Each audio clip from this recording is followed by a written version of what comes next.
Hi, Ian from R.T.O here. Before we start this little video with Richard McCook, I made a rather bit of a cock-up. This was the first time I'd ever hosted a Zoom meeting, and I made a clerical error. I forgot to put it on split screen, so hence why it keeps swapping from myself to Richard. I hope it doesn't spoil your viewing too much, but when we do the Led Zeppelin one in a little while, hopefully we'll get it right. So on with the show. Greetings everyone, it's Ian from R.T.O here. Welcome to a very special show, and can I introduce for the first time on the channel my first ever guest, the one and only Mr. Richard McCook from Ireland. How are you, Richard? I'm very well, Ian, and how are you keeping? And thanks for having me on. Well, you've had two. You've had me twice. It's my turn to do the returning. Yeah, I'm great. As you can see, talking normally after the little hiccup we had, but everything's going well. Okay, what have we got for you today? Well, we're going to go through our favourite Simple Minds songs. We've got our top 10, and then ones just bubbling under that we couldn't leave off for various reasons. How are we going to do it? Richard's going to go first, and then I'm going to go second. We don't know who's done what. Richard's going to put his LPs up, and I'll do my usual sticking them up on over here when I come to edit it. Okay, so then kick us off then, Richard. Okay, so my number 10, and it's from 1981, and it's from this album here, Sister Feelings Call. And it's the American. Now, this wasn't a hit in 81, but where I come from, there was a nightclub about 5 miles away in a town called Portrush. Dave will know about it, called Kelly's, and they tended to play this song an awful lot, as well as a couple other ones I'm going to show in the mid-80s, whenever I was frequenting the clubs. And I think it's great. It's actually got a bit of a gothic sound to it, and a really catchy chorus, and it gets my number 10. Really like it. Produced by Steve Hillage as well. Yes, yes. Someone wants me to do a ranking on Steve Hillage, so I'm sorting that out. And I've not long listened to that album myself, because I'm doing a full album ranking of Simple Minds soon. So yeah, and I like that track, and it's got that gothic feel to it. It does indeed, yeah. Really strong track. One of the best on the album, I think. But it wasn't a hit though. Yeah, it was a shame. Okay, my number 10 starts in 1991. It got to number 6, and it's the song "Let There Be Love." Right. Okay, I can sort of remember that. Yeah, I think this album's pretty. That real life album is when I saw them at Milton Keynes Bowl. Great day. We had orchestral manoeuvres in the dark, the Stranglers, and Simple Minds. Not a bad day out, is it? Absolutely brilliant day out. Three great bands. There's just something about it. Again, it's got that Celtic keyboard feel to it, and Jim Kerr sounds really good on that. I was lucky to see him sing this live, so it's a very special track to me. Got fond memories of that track, so that's my number 10. Let There Be Love. That was a single as well, wasn't it? Yeah. It got to number 6. Number 6. I can remember it. Well, my number 9 is the big international hit, and it's "Don't You Forget About Me." I was very close to not actually including this, but I played it again, and I realised how good it actually is. And this is a cover version. This is written by Keith Forsey and Steve Schiff. I think the Keith Forsey guy, he worked a lot with Giorgio Moroder and worked with Donna Summer, so it was like a disco type. He's a disco type writer, and this was offered to Simple Minds, and they turned it down. And then they offered it to Brian Ferry and a couple other artists. They turned it down, but Simple Minds had a change of heart, took it on, and it became their number 1 hit in America. I believe it was number 1 in America. Yeah, it's number 1 in America. I've got down somewhere on my list. Yeah. Number 7 here, catchy as hell, from the Breakfast Club, and it's just a really excellent single, so it's my number 9. Yeah, I'm not going to say too much because we'll be talking about that later. But yeah, it's a great song, and it was from a great movie of the 80s. Okay, my number 9. We go to 1985 now, to a song that got to number 7 in the charts, and it's Alive and Kicking. Right. Okay. Yes. Yes. I just think it's another great little quirky track.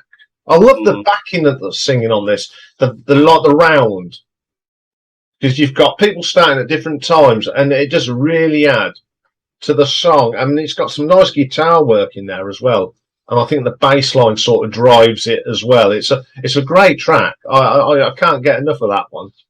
I think that album itself was the one that really elevated them, and people started comparing them to U2 at that time, because they were being that's the Once Upon a Time album. And then along with Don't You Forget About Me, they were becoming massive. So they really were becoming a stadium band around that time. Yeah, I mean, because if you listen to, there's I've listened to a couple of their early albums, and you go, oh dear, how the hell did they go from this yes, I know, to what they became? It's amazing that one album, the Once Upon a Time, it went like that. It did. Overnight. It's a great song, and it's one of the anthems from the album, I think. Yeah, I agree. Didn't make my top 10 though, but still, I agree. I like it. My number 8 is from the Sparkle in the Rain album, and it's Up on the Catwalk, produced by Steve Lillywhite. This only got to number 27 in the charts. Now, that whole album is really very heavily produced. It's in your face. Almost everything, including the kitchen sink, is included in the whole album. But I really like this song. It's the opener, and it's the piano part of the chorus that I really do like. I think it's so catchy, and I've always loved it. And this is the single I bought at that time. So I bought it when it came out. So that's my number 8. Yeah, I was actually listening to that album on Saturday, because I've only heard 1 or 2 tracks off that album, I must admit. But when that came on, that first track, I go, wow, this really opens your eyes. And I think that was that period where they started to really, the album that kicked them in before they went in, excuse the pun, but that album is forgotten about, but it's an important album for Simple Minds. Yeah. They almost went from a gothic band to a stadium rock band, and this was the bridge, I think. And if you got Steve Lillywhite involved, you're going to be on tour. Yeah, you compare the production to that and XTC's Black Sea. It's really bang in your face. You knew that produced by the same guy. Yeah, he knew. I mean, he's worked with U2 as well, so he knows a good band when he sees one. Mm-hmm. Yeah. Right, so it's my turn, isn't it? It's odd when you're actually hosting. Yeah, my number 8. Again, we go way back to 1982 now. A song that only got to number 36 in the charts. It should have gone higher, and that is Somewhere in the Summertime. Somewhere. Yeah. Someone. Correct. Yeah. Someone somewhere in the summertime. I can't even write it. Brilliant. Again, it's one of them little tunes that once you get in your head, you can't get rid of it. But if you listen to that and you compare the sound of that to Up on the Catwalk, which was from their next album, miles apart. So it's absolutely miles apart. I mean, I can't remember who was production on that. Peter Walsh produced that album, and I don't know who Peter Walsh is, but I love the production of that. That would be my favourite album of theirs, New Gold Dream from 1982. Yeah, it's just a classic track, isn't it? It's just something about it. I think it's the keyboards again. The keyboards. I can't remember who was playing in the keyboards at that time, because there's been so many people in this band. But he just got it right. And it complimented Jim Kerr. Yeah. No, excellent choice. Again, I don't have it, but still, it's an excellent choice. My number 7, I'm going to show compilation album. I do have the album it came from, but it's very bland cover. is from Reel to Reel Cacophony, and it's a single, and it's Changeling. Now, this here is like American. It's very gothic in sound, but it's got a really, really hypnotic sound to it. I absolutely love it. And Jim Kerr's vocals are actually quite gothic in sound as well. And this is brilliant. It didn't chart, but it's an absolutely brilliant song. This album here, Celebrate, is like a compilation of the first 3 albums, which came out around 1982, because to capitalise on the success they were now beginning to have. So Changeling is my number 7 from Reel to Reel Cacophony. Yeah, it's one of them tracks that everyone forgets about. I mean, it's not made my top 10, but it's one that nearly even got in the bubbling under. It's just something about it. Yeah. And Jim Kerr's voice, he's got such a versatile vocal range. And that is a very, very good track, without a doubt. Okay, my number 7, we're going to 1985, a top 10 hit from the year, Sanctify Yourself. Again, it's the bass line. I just love the bass lines on the Simple Minds album tracks. It's just something about it, and the drumming. That engine room was always solid, regardless of who was doing what. It was tight, and it led the tracks, and that's one of the reasons I love that track. And it's got that little bit of an upbeat to it as well. It's just a really strong track. No, I bought it as well when it came out as a single, but we haven't matched on anything yet because it's not in my top 10 either. However, my number 6. My number 6 is from the same album, and it was a single. There's the Once Upon a Time album, and it's Ghost Dancing, which I think is magnificent. Now, this was either the 3rd or the 4th single from this album, and personally, I think it's the best song of the lot. And it's the guitars of it. The rhythm guitar on it is excellent. Charlie Burchill, does he play guitar or does he play bass? I think he does. I'm not the biggest. Yeah, I'm not the biggest Simple Minds fan in the world. It's just I like a certain period, but I've always loved Ghost Dancing. Never got the single. Didn't need it really because I had the album. But this gets my number 6, catchy as hell as well. And it got to number 13 in 1986. And produced by Jimmy, I can never say this, Iovine and Bob Clearmountain. Or is it Iovine? I don't know. No, sometimes when you're doing the research, how do you pronounce that? Well, he's a famous corrected. Producer. He produced Tom Petty and Heartbreakers, I believe, as well. The name rings a bell. Guess what my number 6 is? Ghost Dancing. Yes. We've snapped at last. Again, I can't. You've said everything about it, but the version I like of this is the one that opens up the City of Light live album. I've never heard that album, to be honest. It's a great live album. Go and check it out. It is a great live album. And when I saw Simple Minds do this, it was brilliant, especially that opening guitar. And then when the keyboard came in, it just sounded great because the Milton Keynes Bowl is it's an open fair like amphitheatre thing, and the sound just went round and round the back of you when that guitar hit. It's just a great track. Yeah, I've always loved it.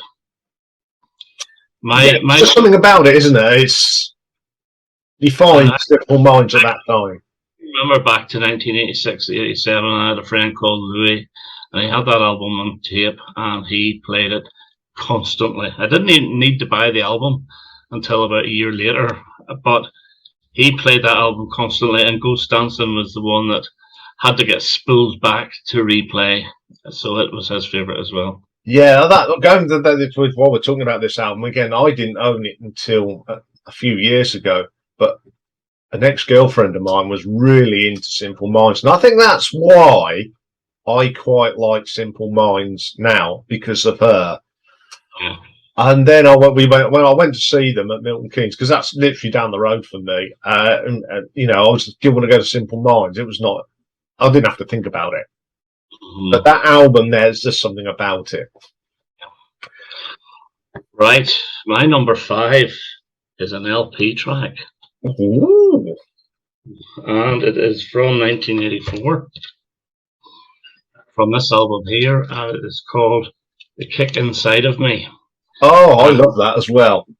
It's on side 2.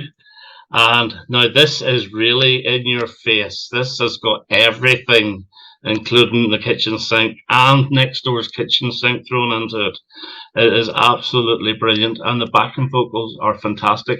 Even though I'm not 100% convinced they're actually vocals, I think it might be like a synthesizer type vocal, but it's brilliant. It really is. It races on fantastically well, and I love it. And it should have been a single in my mind. It should have been the 4th single off the album. And I guess my number 5. Yeah, I agree. When I was listening to that the other day, I had to go back and listen to them backing vocals, and I put the headphones on, and I think, like, you know, it could be the synthesizer, because at the time when that came out, Jean-Michel Jarre was doing the same sort of thing, like on Ethnicolor, that sort of sound, and it does sound processed, but it's, how do you put it? It may be processed, but it doesn't sound processed. Yeah. It is absolutely stunning track. Okay, my number 5 is from 1991, a single, got to number 20, and it's See the Lights. Remember? Again, because it from the Real Life album, which was when I saw them. I hadn't got the album, so I had to go and get it. You know, when you know you're going to a concert, you have to go and get the album so you can. Of course. You got to get into it because you want to listen to it, enjoy the whole concert. I just love the bass line again, and I love that little bells, the little bells that come in, and it's a great vocal from Jim. Again, another great track live. I must listen to that album. I was kind of put off by their Street Fighting Years album, which I didn't like at all. But I must give the Real Life album a listen. Yeah. I'm not going to say too much because I'm doing the ranking of it. So, but I think you might get an idea because there's 1 or 2 tracks off this that I really like. Yeah, it's just a great track, and the crowd loved singing it. It was one of them. That was a new song. Everyone knew it, and it was just brilliant. Okay, my number 4, and from 1982, and the number 13 hit.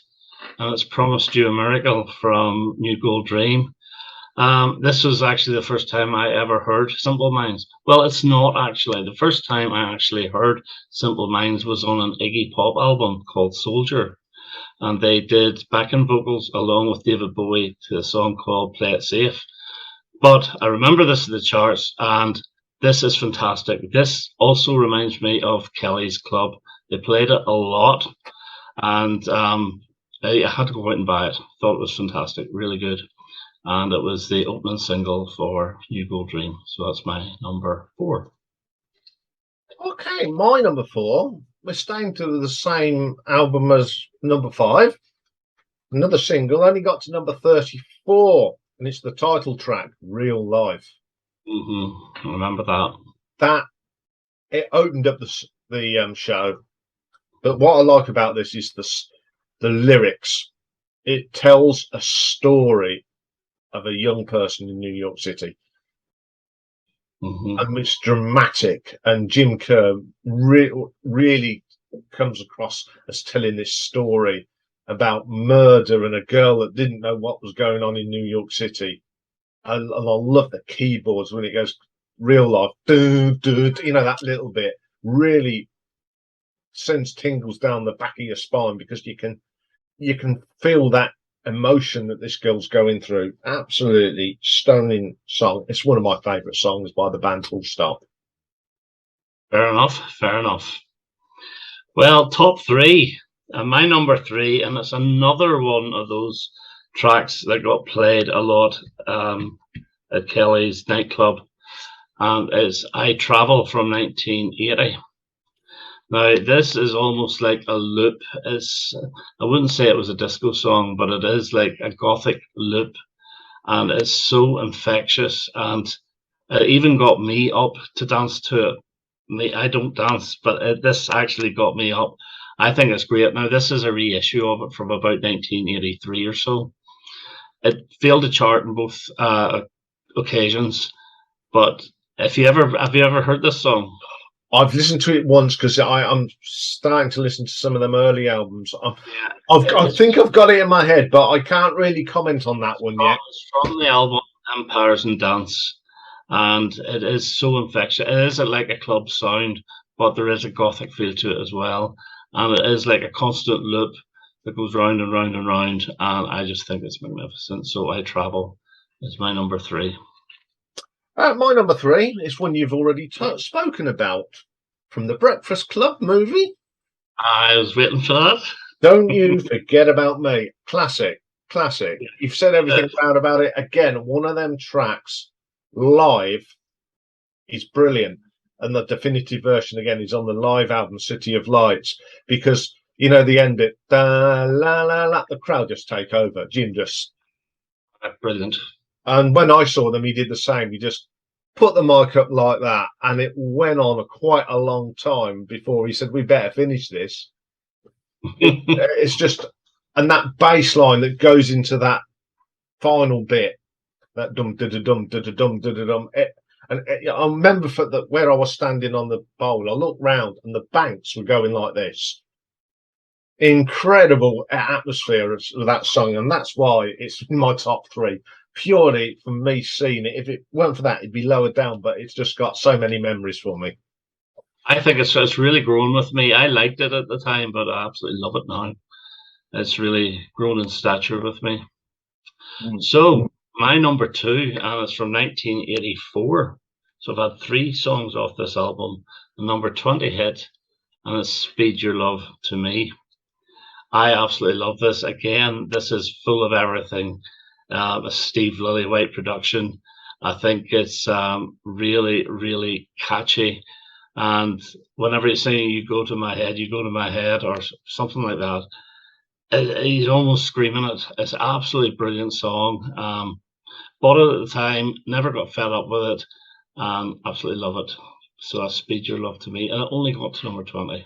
Yeah, I've heard that song because, you know, it was a single, and I've got sort of an anthology, and that's one of the songs on it.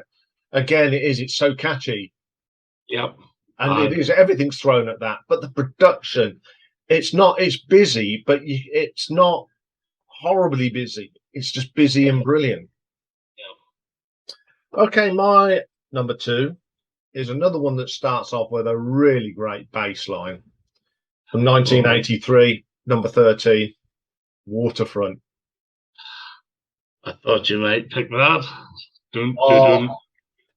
That bass line, just, again, it just starts, and then you get the dun on the keyboards.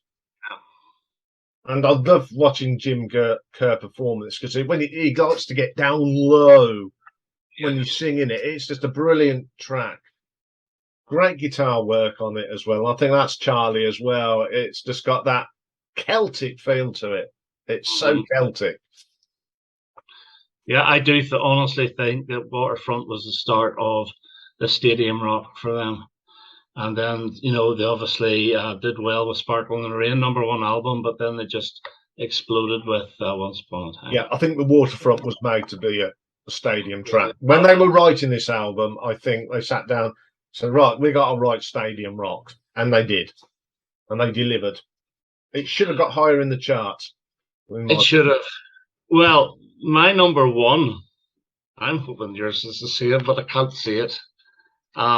This is my number 1 by a mile, and I've mentioned it before in my channel. I have the 12-inch of this, I have the 7-inch of this. I've got the LP, and it was a number 16 hit in 1982, and it's Glittering Prize.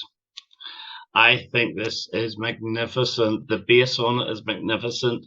I remember seeing it on Top of the Pops, and Jim looked so thin. He looked like a vampire. He was white as a sheet, and he had a really weird hairstyle. But I had taped it on VHS from Top of the Pops, and I kept rewinding and playing and playing and playing. And again, this is another one that got played in the clubs an awful lot. This is magnificent. This is actually my second favorite single from 1982. My first being the Associates Party Fears 2. So this is how much I think about this song. Glittering Prize, brilliant. I love the song, and it's one of them missed out on even on my bubbling unders. I know it's a great song, and if I could have had a top 20, we'd have done a top 20. It'd have been in the top 20. Now I don't know. This may shock you. My number one from 1989. It's probably one of the better songs on the Street Fighting years. Right. Okay. It's Belfast Child. Oh, Ian, I hate that. I just think, for me, I think it's because I've got, as you know, I've got association with Northern Ireland, and it just reminds me of those good times I've had in Ireland and Belfast. I love Belfast. I love Belfast as well. I just, it's not a lot of people don't like this song, I know, but for me, I think it's just when I ever fly in from when I come over, because I fly into George Best, and you come up the lock and you see the shipyard and the Titanic thing. I just think of that song. And the hills around. It just, everything about that reminds me of that song. I think that it's probably very special to me. And I think it's not my number one. You say a lot of people don't like it. Well, a hell of a lot of people do like it because it got to number one in the charts. So it's very, very popular. I never liked it. I've always got this thing about people singing about Northern Ireland. I sort of go, don't, please. I've never asked Dave about his opinions on that song, but I'm sure he'd have the same as you. Stiff Little Fingers and Undertones or whoever can sing about them, but no, stay away. John Lennon did it as well. No, stay away. Okay. Now we've done the top 10. We've all got the honourable mentions, bubbling unders, whatever you want to call them. So Richard's going to do his off, and then I'll do mine off. Okay. Well, two of mine you've already mentioned.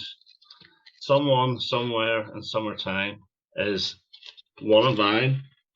The other one that you mentioned, oops, wrong album. The other one you mentioned is Alive and Kicking, obviously. But the other one, I'm going to go with their debut single, Chelsea Girl, from Life in a Day. Completely different to anything they did. And it's sort of post-punk, and I think it's actually really good. So those are my I like that track. I mean, the other week I did the Battle of the Debuts, I think, with Simple Minds and Duran Duran, and that is one of the highlight tracks of the debut album. I've got sort of three and a cheat. Go for it. Okay. Your show. My first one is one you've already mentioned, Promise You a Miracle. Again, it was the first thing I ever heard by Simple Minds. And the first thing I imagined was looking at, what the hell's that haircut, Jim Kerr? Exactly. I know. I thought it was a poor version of Phil Oakey's. Because it's the same sort of thing, but obviously Phil's was down here. Jim's was here, and it just flapped about in the wind. It didn't serve any purpose. My next one is a song that I don't think you've mentioned. It was a 9th from 1981. Only got to number 47, and it's Love Song. Yeah, I like that. That very nearly got under my bubbling unders. Yeah, it's a great little song. I can understand at the time should have got higher because it was got that 80s vibe in the clubs. It should have been a club hit without a doubt, and I don't understand that. They were the first band I can remember that released two albums on the same day. So Sister Feelings Call and Sons of Fascination were two separate albums. One had The American, the other one had Love Song. Both singles, both albums released on the same day. I think if you got one, you might have got the other one free. I've got it on one of these double. It come out as a double CD. And then my next one goes to 1986, number 9. All the Things She Said. Oh, great song! That very close, nearly got in. great backing vocals. Again, are they real or are they generated? No, I don't But know. it adds to the track. And the sort of a little bit. It's the only other thing I don't mind off Street Fighting years, and it's that When Spirits Rise, that little intro, very Yeah, Celtic. And I think I've yeah, mentioned this before. I mean, I've got Celtic grandparents. I had my great grandmother from Aberdeen and my great grandfather's from West Belfast. I think it's something in you, isn't it? When you yeah. hear that sort of Celtic sound, it Well, makes that's hey, you know that there's a hell of a lot more people, Irish people, not in Ireland. They're all over the world, and apparently St. Patrick's Day. There's more people celebrate St. Patrick's Day in America than they do in Ireland itself. mm. It's fine. Well, that's it. That's been a really good one. I've really And a enjoyed this different, one. but we're both from the same period, aren't we? We haven't mentioned anything past No, 1992. no, I didn't even get past 1986. So it didn't. I went from 1979 to 1986, and that is the period of Simple Minds I like. After that, I just never bothered. I did get the Street Fighting Years album, and I didn't like it. No, I had that album, and it's not one of my favourites, all I'll say. But I haven't listened to anything past it, so that'll be an interesting listen for me. Well, okay, folks. Once again, thank you very much, Richard, for joining me. It's been a pleasure. And as if anyone remembers on the live stream, set him a challenge for our next one, and that's he did. Alan Joyce set in the Led Zeppelin albums, which was hard enough for someone that's not the greatest Led Zeppelin fan. But I've set him an even tougher challenge: the songs. Yeah, no problem. I have to. This is going to be chalk and cheese. The diehard Led Zeppelin fan against the person that's sort of likes Led Zeppelin. Yes, It could be interesting. I'm looking forward to that. So once again, thank you very much, Richard. Thank you guys for watching this one. You've had a triple header today. Been a busy old boy. So I'll be back tomorrow where we've got Sammy Hagar and the War Burritos, one of his little offshoot bands, and a nice retro ranking tomorrow of the guy that was born on the same day as me, Mr. John Lennon. I'll be watching that one. I'm sure you'll be watching that one. So that's all from us now. Bye, everyone, and I will see you all tomorrow. Bye for now.